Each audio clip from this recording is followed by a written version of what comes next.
Hello, beautiful soul, and welcome back to Embracing Your Energy. I'm so excited for today's episode, and we are going to be having a very special guest join us.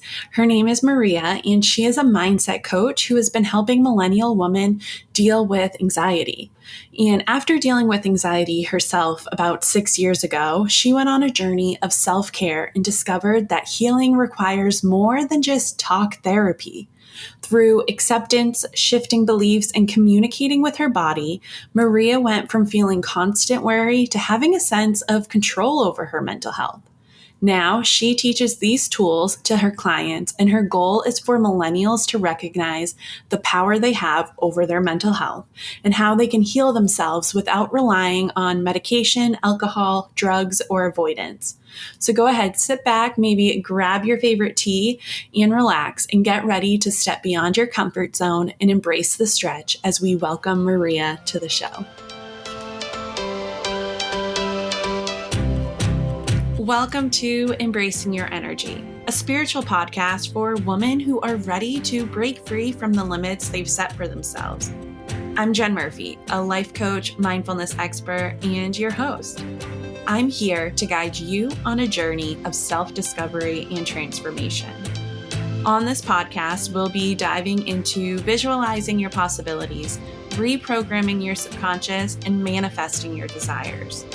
We'll be discussing practical tips and techniques to help you tap into your intuition, increase your self-worth, and create the life you've always dreamed of. This podcast is for the woman who wants to create a life that aligns with her values, passions, and purpose. So whether you're feeling stuck, lost, or just ready for a change, you're in the right place. Remember, you are worthy, you are capable, and you have the power to manifest your wildest dreams. So get ready to let go of limiting beliefs, make some much-needed mindset shifts, and finally manifest abundance and success. Let's start embracing your energy.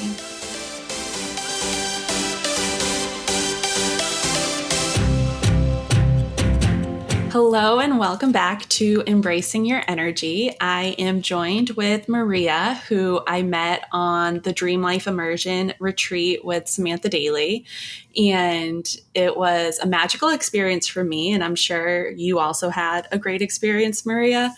But when we were there, we started kind of talking about what Maria works with, and she works with anxiety. And we started talking about my anxiety and kind of her past anxiety and how she has transformed over the years and how she supports other people. So I was excited to invite her onto the show. So Maria, could you tell us a little bit about yourself and your background in helping individuals overcome anxiety and the people you support? Yeah, I'd love to. Thank you so much for having me. I'm so excited. So, I'm a mindset coach and I primarily work with millennial women who are dealing with anxiety. I used to have anxiety about 6 years ago. I had debilitating anxiety and I started out by seeing a therapist, but I started to do my own research and work with coaches. And as I was on this journey, I realized that there was so much more to healing than just regular talk therapy. And so I incorporated so many different things into my life, like nervous system regulation, changing my beliefs. And there came a point in recent years where I was like, I don't even know that girl anymore. Like, I'm a completely different person. It's insane. And that's what really inspired me to become a coach and to teach other women, because there's so many people that think the only answer or the only option is medication. And there's also so many people avoiding their anxiety or just hating on their anxiety or covering it up with alcohol or drugs. And I think that it's a disadvantage that so many people aren't aware of the power that we really have over our own minds. So that's what I teach with my coaching. I teach women how to gain more control over their mental health so that they could finally start feeling satisfied with their life again. Yeah, I love all of that. And I love how you said take control of your life, because I feel like when I first started experiencing anxiety, I didn't necessarily know I was experiencing anxiety. Mm-hmm. And I look back and I think it's crazy because I was a classroom teacher for special ed, and the majority of my students all of my students were on an IEP, but the majority had like a secondary disability of anxiety. And so I was constantly like helping them and learning different coping strategies for anxiety, but I didn't notice it within myself. I just like avoided it. And when I finally like said something to my doctor and she's like, that's anxiety, she immediately put me on medication. And at the time, I do think I needed that because I didn't know what else to do. But now I'm in the process of like coming off of it. And I just think it's crazy what we are able to do ourselves, and how you said when you look back to where you were, like it's literally a different person if I look back a few years ago. And even like my 5-year-old nephew says that. He's like, Oh yeah, my you're not that gosh. person from like when you used to teach in the classroom. And I'm like, okay, it must have been real bad if you're noticing. That's so Like, cool. yeah. So I just think it's great to talk about how naturally you can like heal and not use all these other things like you mentioned, the drugs, the alcohol, or even medication. And I know when I started, I was so nervous to do therapy. So I chose the medication over therapy because I didn't want to sit and talk. So I think I'm excited to hear about everything that you have to share, because I definitely could have used it when I was then like back in that state, and I still can use it now because I still have bits of anxiety that I'm working through. But for someone who may not know that they're experiencing anxiety, how could they kind of start to notice things they're doing in their life to be like, oh, like maybe I'm anxious, or maybe this is anxiety? Yeah, so anxiety is these feelings that are similar to worrying or nervousness or just feeling uneasy in your body. And a lot of people say, "Oh, I have anxiety for no reason," because they don't notice when it's happening more. So immediately they're just like, "Oh, there's no reason for it. It's just who I am. It's part of my personality." But that's when you get to the point where you have to kind of practice mindfulness and figure out, when is it actually getting worse? When is it less? Like, what am I doing that could be impacting it? Right.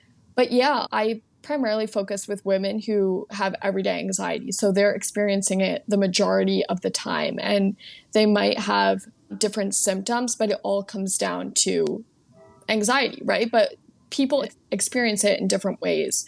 So it could be fidgeting, biting your nails. It could be avoiding certain things. It could be headaches. It could be sweating, right? There's like so many different symptoms of anxiety. But like I said, it really comes down to these feelings of worry or these feelings of nervousness when maybe you feel like you shouldn't be feeling those things, or there's not really a reason to feel like you're unsafe or you're in danger. So, yeah.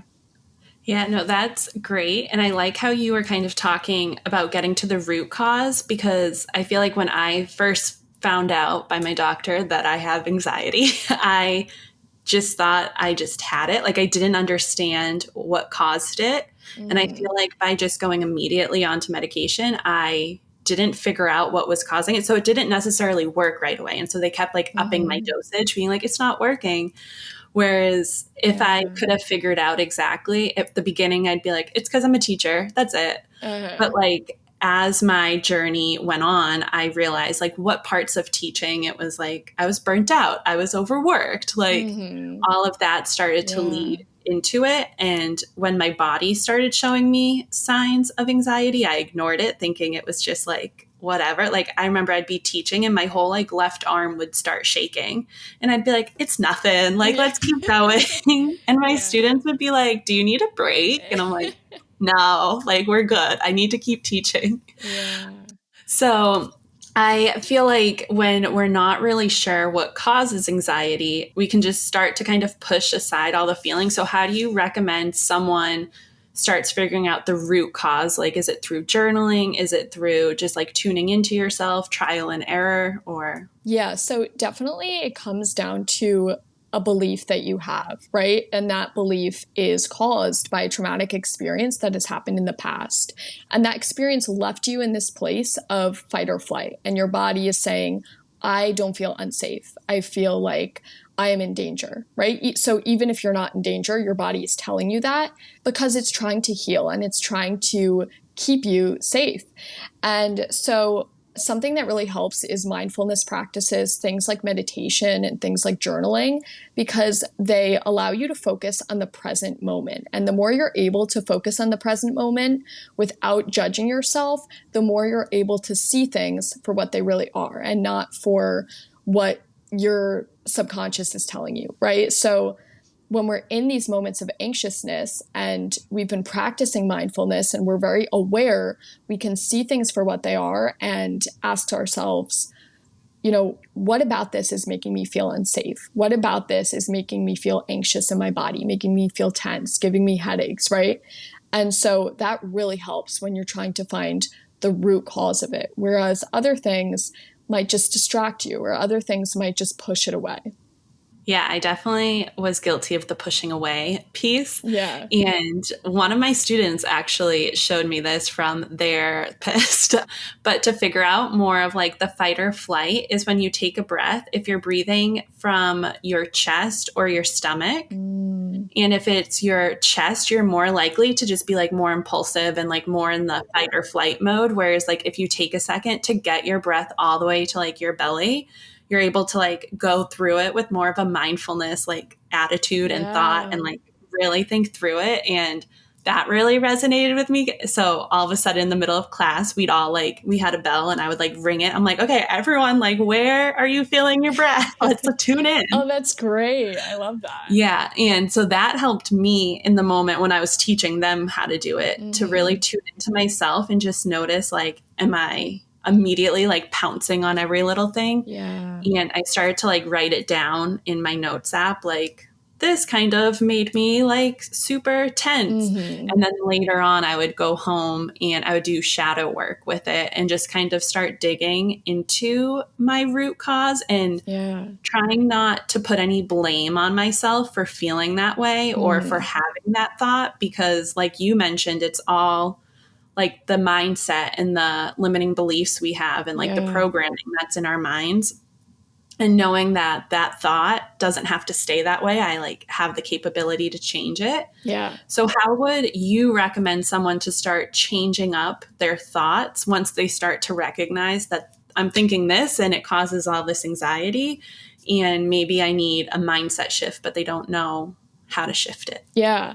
I would say the first step is what you just said, recognizing first what the belief even is and where it's coming from. Like I said before, usually it's from an experience from the past. And I have my clients do this practice and it's almost just like our body knows, like when you ask yourself the question, like what's the first thing you think of? And it's really important to not overthink that because our ego will try to get in the way and say, oh no, it might be something else, or you don't know what it is, right? So I always say, like, ask yourself what from the past is reminding you of this moment? When did you feel like this in the past, right? So an example is if you feel like someone's out to get you. One of my clients was struggling with her boss and she was like, I just feel like she's out to get me.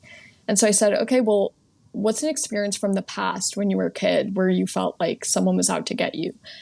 And immediately she knew. She like had this experience from when she was like in kindergarten. And it was insane. Crazy. But once we're able to acknowledge what the belief is and why it occurred in the past, we're able to recognize or ask ourselves, is this true right now? Or is this fully from the past, right? Like, is this true? And most of the time it's not true, right? Most of the time it's not true. So we could say, this is not true. There's no proof to back up, for example, that someone's out to get me. And then we could ask ourselves, like, what is the proof of that, right? And then from there, you ask yourself, okay, well, what do I want to feel instead, right? What do I want to believe instead of this belief? Right? That I know is not true, that I know that I can let go of. What do I want to feel instead?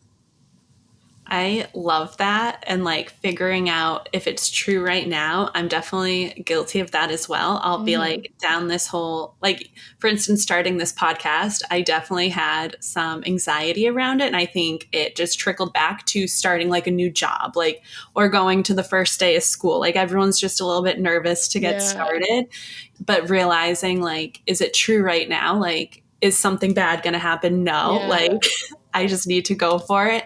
And just identifying if it is a true feeling versus just a past experience that you're now like embodying. And do you Yeah. want to embody that versus what's another way you could embody that feeling? Mm-hmm. And kind of Exactly. like shifting it like that so you can show up the way you want to show up. Yeah. And you talked a lot about your body, like knowing. Mm-hmm.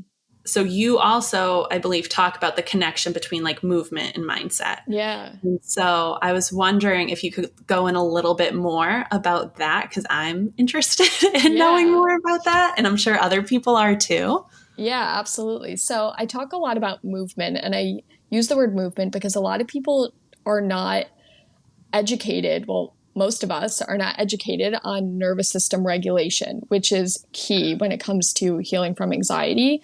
So, like I said from the past, anxiety comes from this feeling of being stuck with the trauma that has happened in the past, right? And so our nervous system is not regulated because we're stuck in that fight or flight. So, in order to come out of this anxious state, we need to basically tell our body and communicate with our body that we're safe and we're calm, right? And we communicate with our subconscious through the body, not thoughts, which a lot of people are not aware of, right? So, in order to communicate with our subconscious that we're safe, that we're calm, that we're in control, something that we could do is nervous system regulating activities.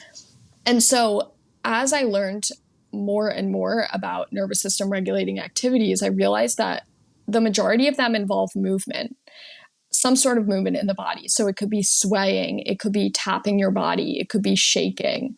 And we actually did some of these on the retreat too, which was cool. But these small activities are game changer when it comes to the way that you feel on an emotional level. And I tell my clients, even starting with like one of them for 10 minutes every day, you'll see a difference because they're scientifically proven to tell your body that you're safe and you're calm, which is the opposite of how you feel when you're anxious. When you're anxious, your body is saying you're not safe, right? Like I said before, you're not safe, you're in danger. So by doing these activities, you're communicating with your body that you're safe and everything's okay. I love that. I definitely am like not huge into movement and Mm-hmm. I'm like working towards becoming better with movement. Like I'll go Yeah. and like walk or work out. So I guess like I have that movement, but I feel like when you were talking about tapping or swaying type of thing, Yeah. I definitely have like blocks there. And I'm like, Mm-hmm. why am I doing this? Like, will this really do anything? And I start to go Yeah. into like the ego speaking, like it's pointless to do, even though I know it's not. And I recommended it to my students. Yeah. And I think, again, it's just being able to do the same exact work that you share. And so, how would you recommend someone get started into movement? And like, or like, what's the easiest one kind of to start bringing into your daily routine? I would say to find what works best for you because something with nervous system regulating activities is that not everyone is going to respond the best to the same ones. There are so many, like I said before. So I would say to try out a few. Try out a few and find which one makes you feel the most calm, right? And honestly, if you're not comfortable with movement, you might feel weird, even with the ones that will eventually make you feel calm and make you feel good. Like you do have to go a little bit out of your comfort zone when you're doing these things, right? Because you're not used to it and your body is not used to it either, right? You're used to that anxious state. So I would say try a few and find which one works best for you. Yeah, no, that's definitely a great thing to do. And I know I started doing that with my whole entire healing journey. Because I remember when I first started, I thought everything needed to be like XYZ, like it needed to go in this exact order. And if I messed up, I needed to start completely over. I needed to say the right things. Yeah. And even with meditation, I would get so mad at myself if I would have thoughts come up in the middle of meditation. I'm like, that didn't even count as a meditation. I have to do it all over again. And I've learned there's other forms of meditation, and sometimes it is okay to allow the thoughts to come in so you can clear them out, and then you're able to sit there and meditate. So I think trying different things and being okay with the fact that maybe some of them right now aren't for you, and certain ones are for you, or based on where you live or the environment around you, which ones are possible for you to do. Which ones are your favorite? I recently have been into swaying a lot. I notice myself just like doing it too when I'm just like in my room, like without even thinking about like, oh, I'm going to do this as a practice. Like I kind of just like do it on my own now, which is funny. I do a lot of breath work. What you were saying before, like using the belly. So that's more of diaphragmatic breathing. So I do that a lot. And I also like shaking when I feel angry or when I'm like have a lot of energy that I need to release from my body. I'll do that. That's so interesting, because when you were saying you've been noticing yourself as you said that, it just like occurred to me that I do that. Like I have a standing desk, so like I can like raise this up. And if I'm standing and like working, I'll notice like, and I always think it's me just like stretching my lower back out because it's sore, but I'm like constantly just like back and forth. Yeah. So that's like, even if I'm like cooking dinner, anytime I'm just standing and there's not something for me to do, I'm like stretching my lower back. But I wonder if that's just a way my body is. Well, I know a lot of people actually do it naturally. It's like your body is almost like self-soothing when you're doing that. Yeah. And the swaying one is really interesting because it mimics being held like a baby. Oh, interesting. Yeah. So it's like the body, like self-soothing and making you feel like I said before, like you're calm, you're safe, like when your mom held you when you were a baby or your dad.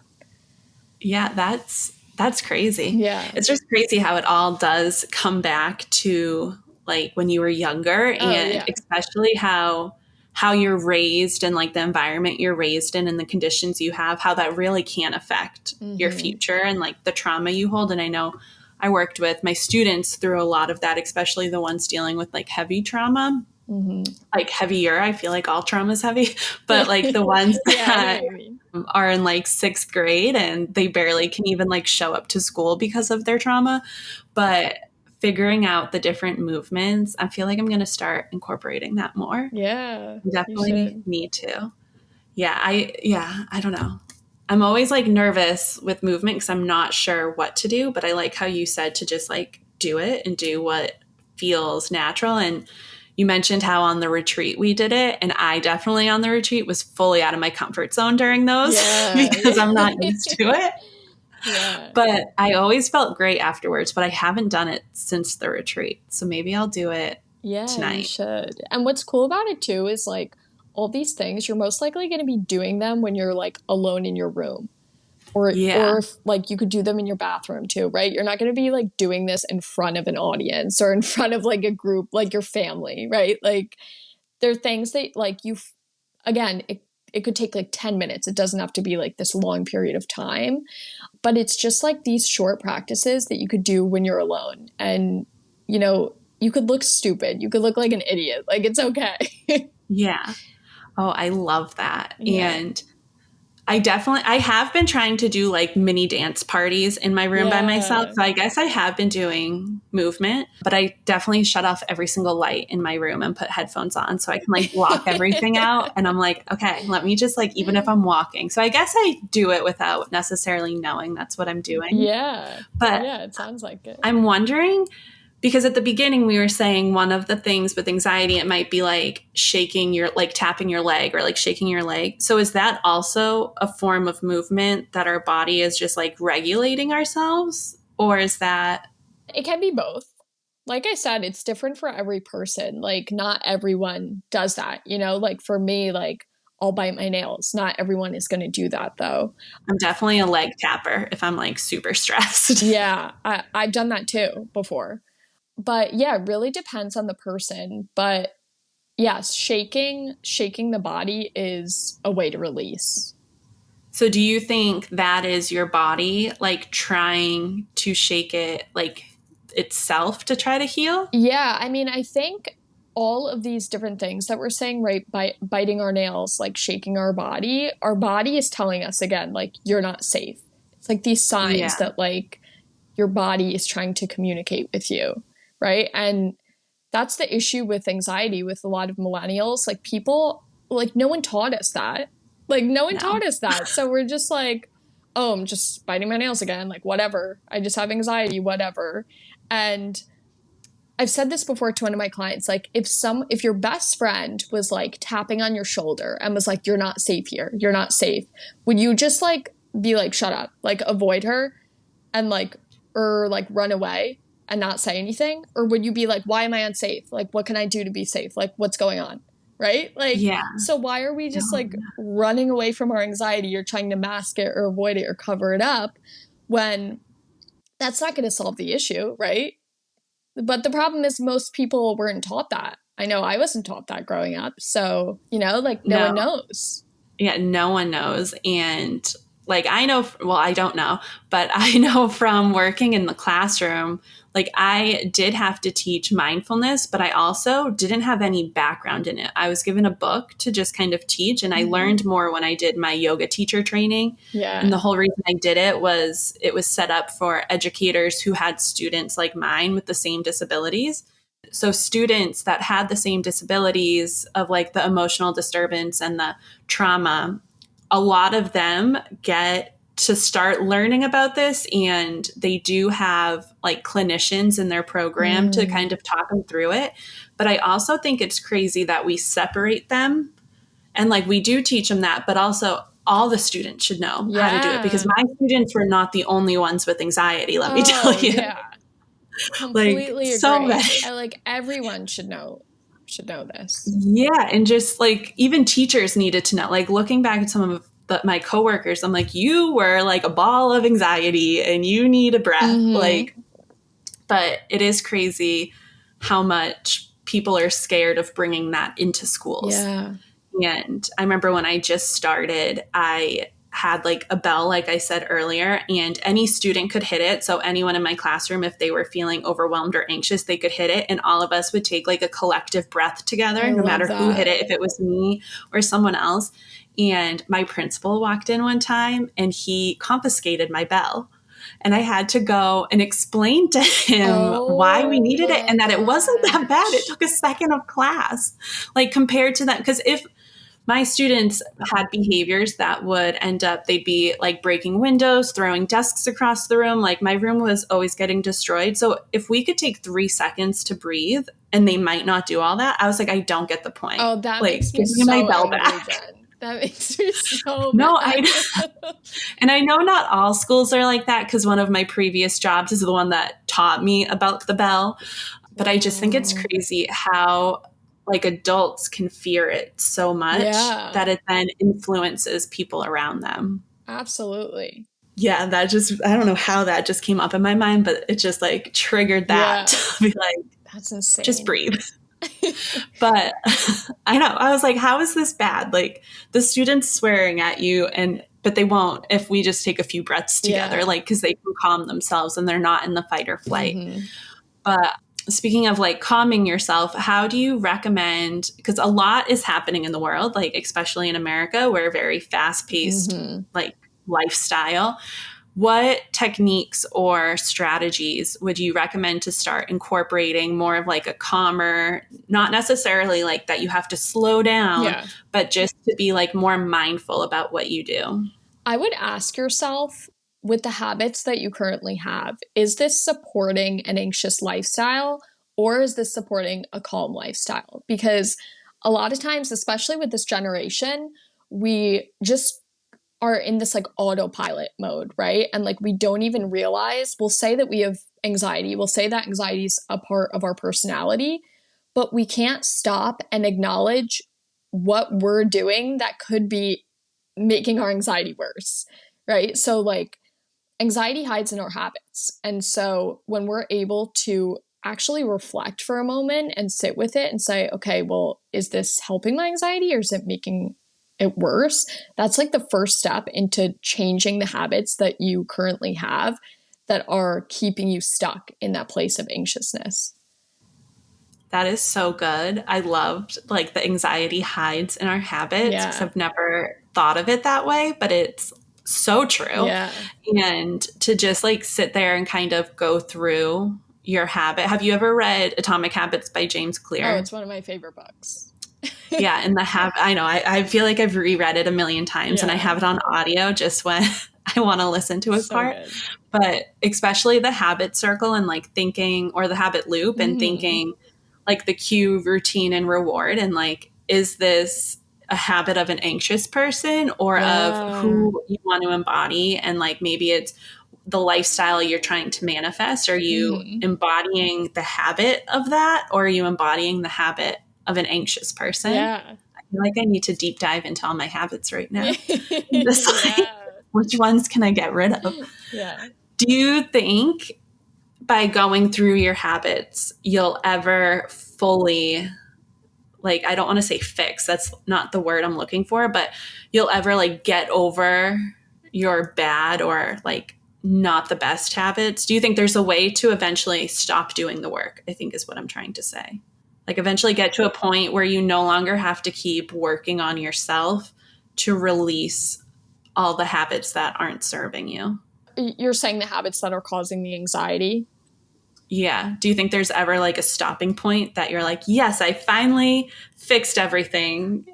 I don't think there is like an end point in self development for any human in general.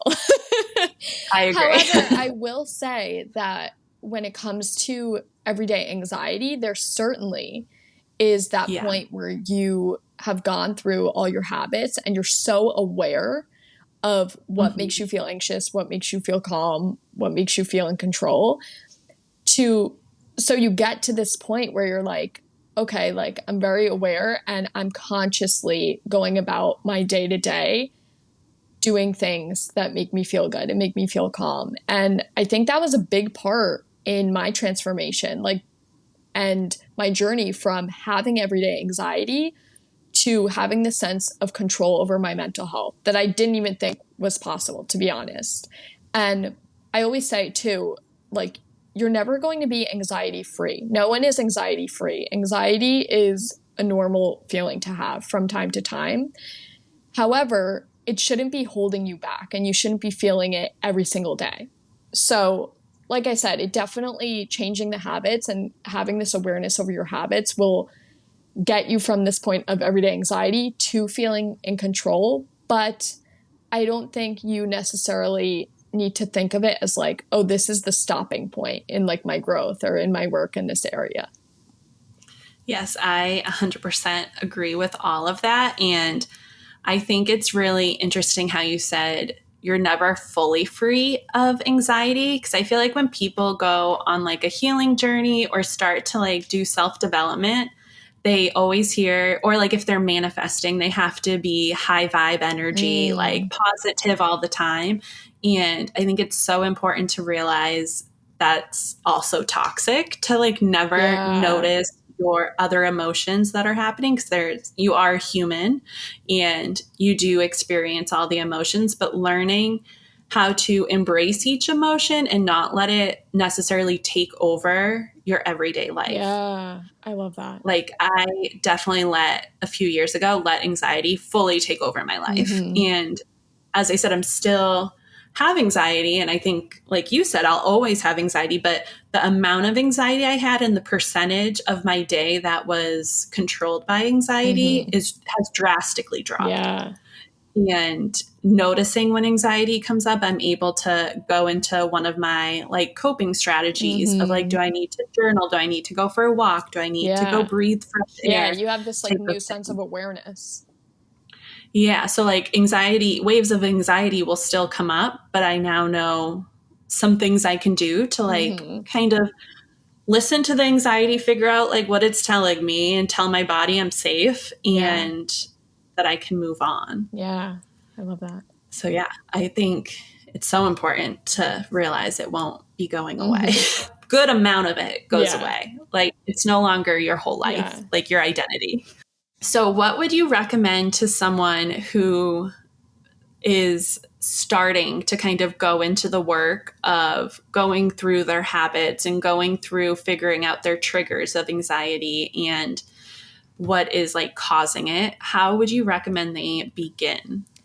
I would say, like I said before, like mindfulness and becoming aware. And also another tip is to create a routine for yourself. And this could be simple. This could be like literally two things that you do, right? Like morning and night, I would say are most important.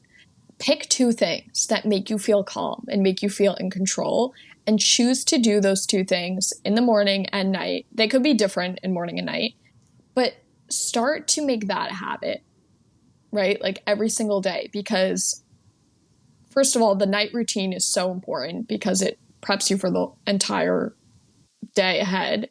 But the morning too, right? You want to start the day with how you want to feel for the rest of the day.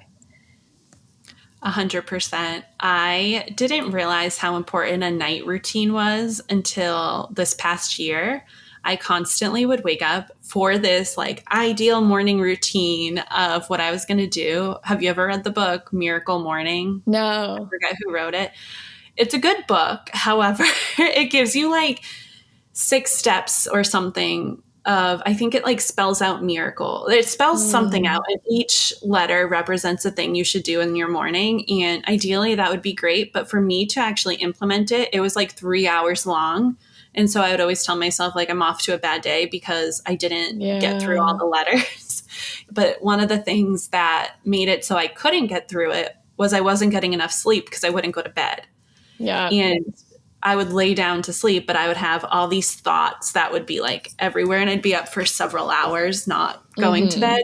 And as I learned to like remove the screen time, like at the end of the day, maybe take a bath or read a book or do some yoga and just like build up my nighttime routine, I was able to show up for my morning routine. And I definitely scaled back my morning routine and don't do the miracle morning anymore. Because it just was impractical for my life. Yeah, honestly, like the morning routine is totally dependent on the nighttime routine. Like if I were to say like pick and choose, I would say night routine.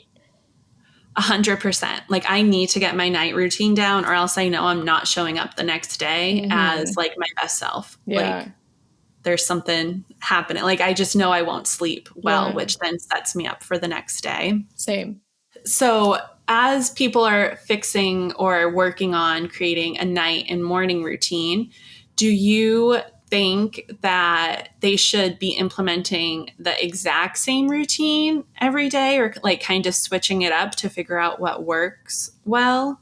Yeah, I would say start out by kind of what I said with the nervous system regulating practices. Find what works for you.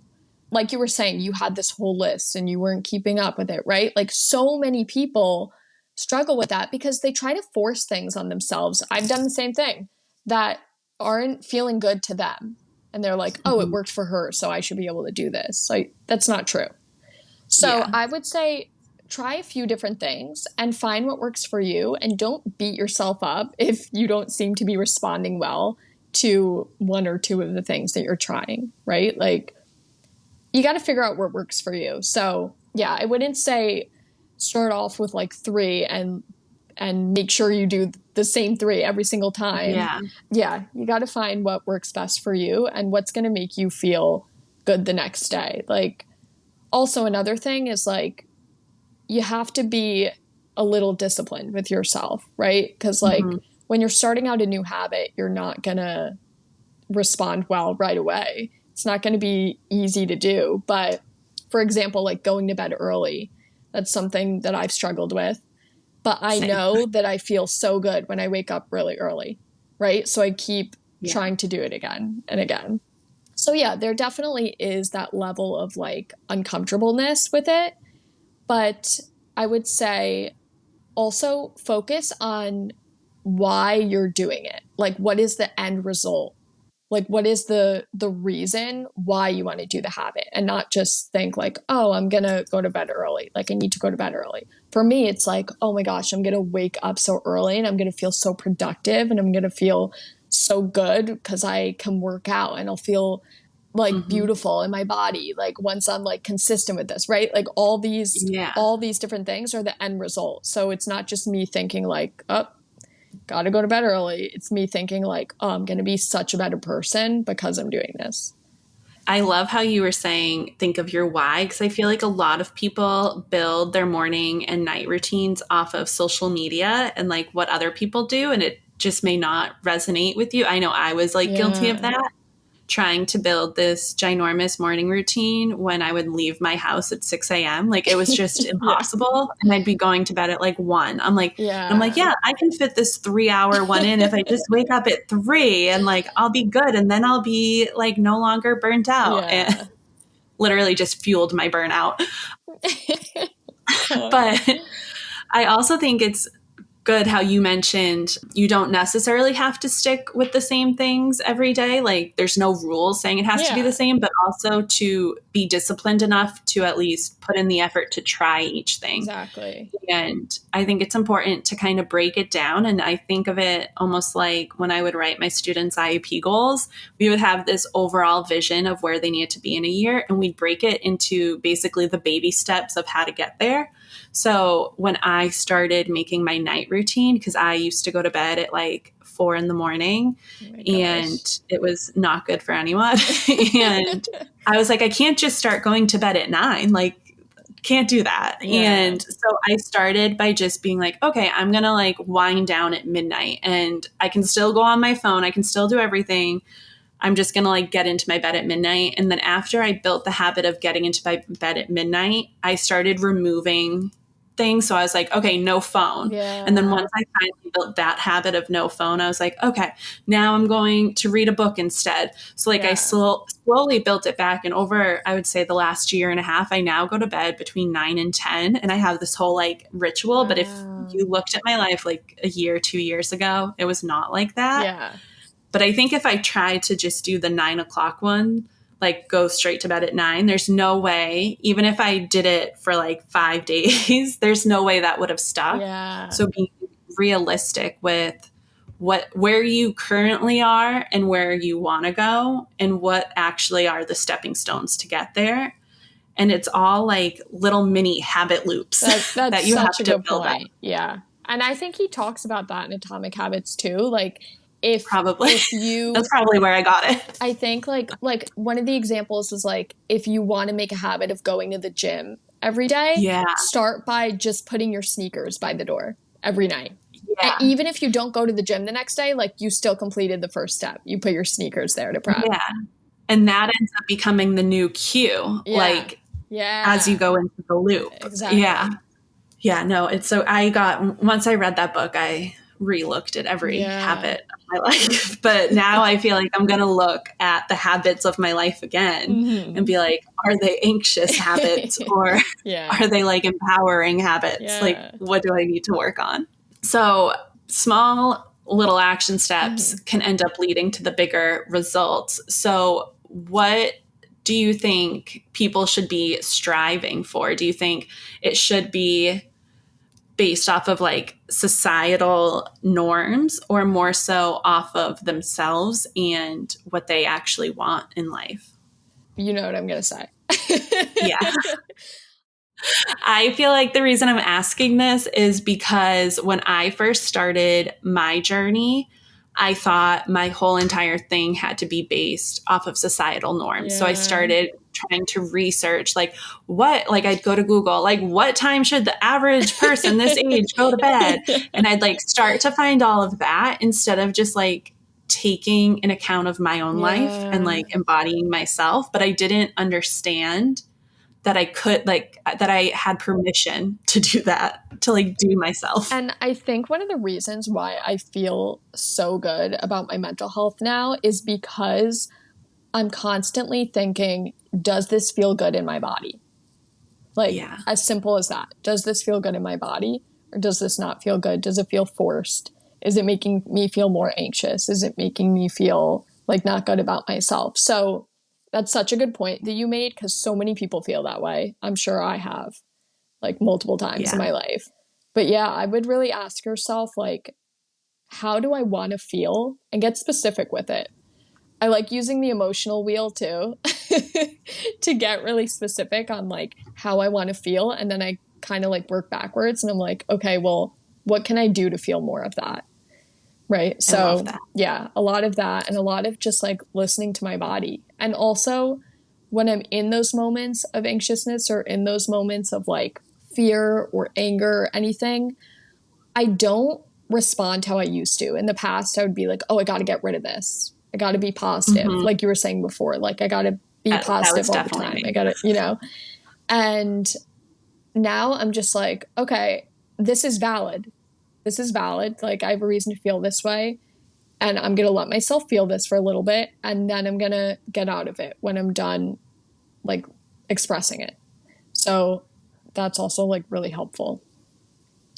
No, that's definitely helpful. And I feel like if I knew to tune into my body and like what I needed, it definitely probably would have sped up my healing journey instead of going in like a cycle of not moving forward for like a few months. Felt like I Yeah. was doing the work. And then I would be like, okay, it's not working. Like it's not like so and so on Instagram who did that. Yeah. But meanwhile, her routines didn't work for my lifestyle or Yeah. my body or just anything. So figuring out what really works for you and allowing yourself to step away from the societal norms to tune into yourself. Yeah. And I think Sam talked about this on the retreat that we were on as well, how like, especially millennials, were constantly looking to other people for what to do, or like looking for the answers.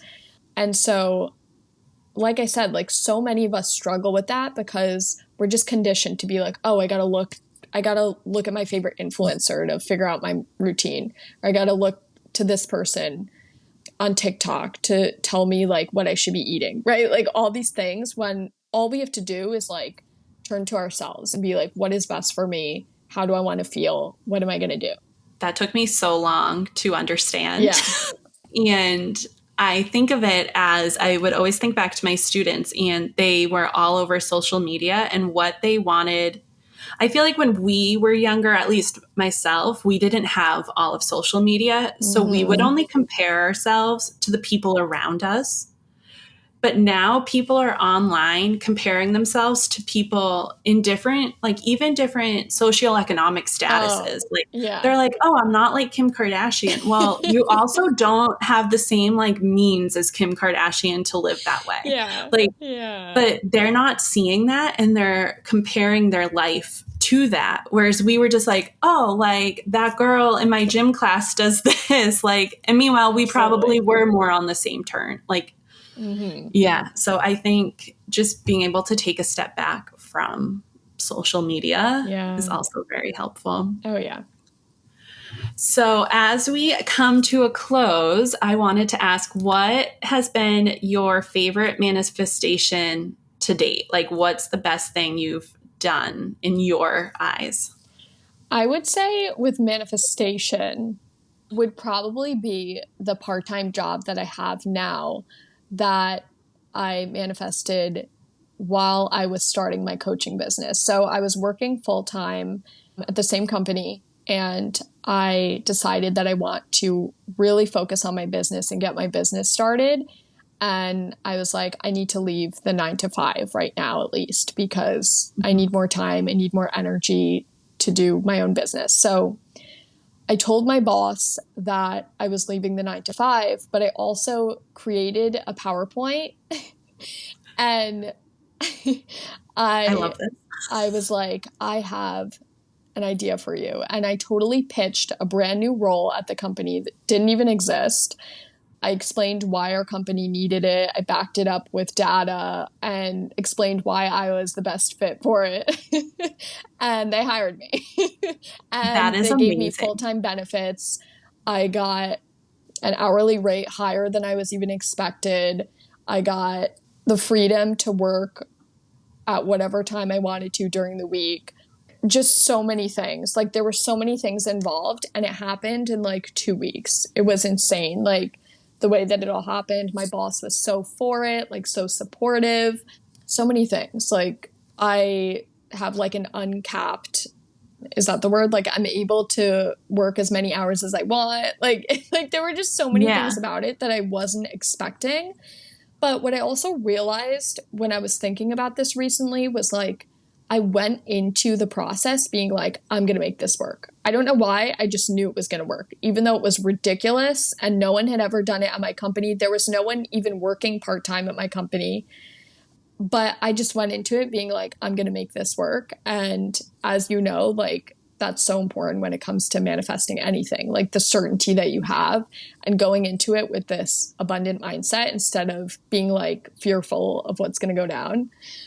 So yeah, that was just insane how fast that happened and like the details of the whole thing. That's literally like incredible. And I loved how you made a like a presentation. Yeah, I was very prepared. Wow, that's literally, I didn't realize that whole story before. Yeah. Like I knew with the part-time job, but I didn't know you basically created the position. Yeah, I totally crazy. So what are you currently manifesting so we can like put it out into the universe? Yeah, I like love what's that. one thing? It could be small or big, whatever you want to share. I would say I'm currently manifesting more aligned clients. And recently I've been thinking a lot more of like why I started this whole business. And it all really comes down to my past self who felt so alone. And I always just like, whenever I think of her, I think of myself like in my bed sobbing, thinking like, no one gets me. When will I ever be normal? Like, when will this go away? When will I be happy in life? And I just know that there's so many women out there that still feel that way. And so I'm currently manifesting the opportunity to help people like my past self, help people that feel that way because no one should feel that way. And it's just like, to me, it's still insane that I got to this point, and I want other women to feel the same thing because it feels fucking incredible. No, definitely. And I wish like you were there when all this was happening with me because I feel like it would have been so beneficial. But there's definitely other people out there, like I know a handful as well, that definitely could use it. So I'll pass your name on to them. And if anyone listening is in that boat and feels that way, where could they find you? And like, what can you offer, like coaching or programs or anything? Yeah, so you can find me on Instagram at the.empowered.millennial or TikTok. It's just the Empowered Millennial. But Instagram is where I primarily am. And I'm currently offering one-on-one coaching. So this is for the woman who is absolutely done feeling held back by anxiety and just ready to feel more in control and more satisfied with life again. And one-on-one is the closest that you'll be with me in my coaching offers. But I'm also hosting a free masterclass, and I'm going to be sharing stories and strategies behind the transformation that I've made. So you won't want to miss that if you're listening and you're currently struggling with anxiety. I noticed that so many people are on Instagram, so many coaches are sharing this end result. But a lot of times when we see the end result, we think back on to ourselves and we're like, oh, but they're not struggling with this, so I'm different. I'm not going to be able to get there, right? And so when I was creating this masterclass, I'm like, I want people to be able to listen to my darkest moments and my darkest times and to see like the actual journey, like, oh, she was there and now she's here. And I relate to that. I also struggle with that.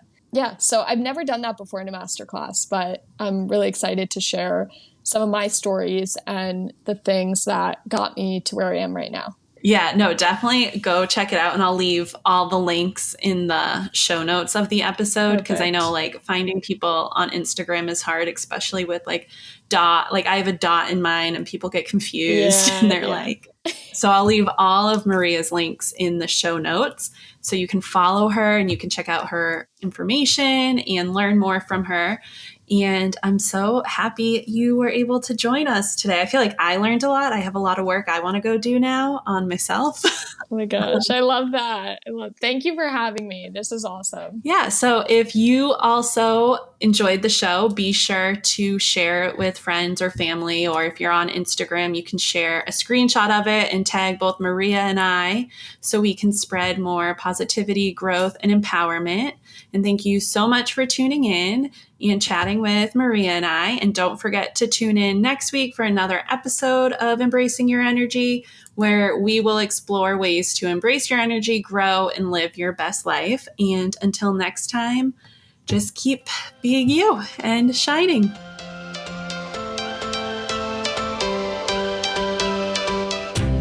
That's a wrap for today's episode of Embracing Your Energy. I hope you found today's topic helpful and inspiring on your journey towards self-discovery and manifestation. Remember, small steps lead to big changes, so keep practicing the techniques and exercises we've discussed. If you enjoyed this episode, be sure to follow the podcast to stay up to date on new episodes and to never miss a chance to expand your growth and potential. And if you feel like this podcast is resonating with you and you would like to support it, please rate and review the podcast. It helps other people find it. Also, I would be so grateful if you would share this podcast with your friends and family. And if you decide to share it on social media, please be sure to tag me at jenmurphy.co. The more headphones and hearts we reach, the more people we can help on their journey towards self-discovery and manifestation. Thank you so much for listening, and I'll see you next time on Embracing Your Energy. Remember, it's time to let go of those limiting beliefs, make those much-needed mindset shifts, and finally manifest abundance and success. Get ready to step into your power and finally start embracing your energy. All right, take care, my friend.